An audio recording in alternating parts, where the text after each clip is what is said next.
நீங்கள் பார்த்துக் கொண்டிருப்பது நியூஸ் 21 செய்திகள். தமிழ்நாடு செய்திகளை உடனுக்குடன் தெரிந்து கொள்ள நியூஸ் 21 செய்திகளை பாருங்கள். உண்மை, உழைப்பு, உயர்வு. கொடைக்கானல் குறிஞ்சி மாரியம்மன் கோவில் உற்சவ திருவிழாவில் திரளான பக்தர்கள் அக்னி சட்டி ஏந்தியும் பூக்குழி இறங்கியும் தங்களது நேர்த்திக் கடனை செலுத்தினார்கள். திண்டுக்கல் மாவட்டம் கொடைக்கானல் குறிஞ்சி நகர் பகுதியில் அமைந்துள்ள குறிஞ்சி மாரியம்மன் திருக்கோவிலில் கடந்த 4ஆம் தேதி கொடியேற்றத்துடன் உற்சவ திருவிழா தொடங்கியது. இதனையடுத்து தினந்தோறும் குறிஞ்சி மாரியம்மனுக்கு சிறப்பு அபிஷேகங்கள், அலங்காரங்கள் செய்யப்பட்டும் முக்கிய நகர் பகுதிகளில் தேர் பவனியானது நடைபெற்றது.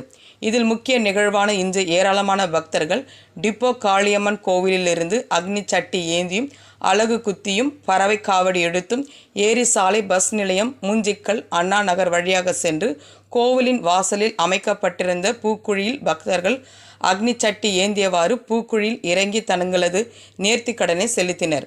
இதனையடுத்து குறிஞ்சி மாரியம்மனுக்கு சிறப்பு அபிஷேகம் செய்யப்பட்டும் எலுமிச்சை மாலை மற்றும் வண்ண வண்ண மலர்களால் அலங்கரிக்கப்பட்டு குறிஞ்சி மாரியம்மன் பக்தர்களுக்கு காட்சியளித்தார்.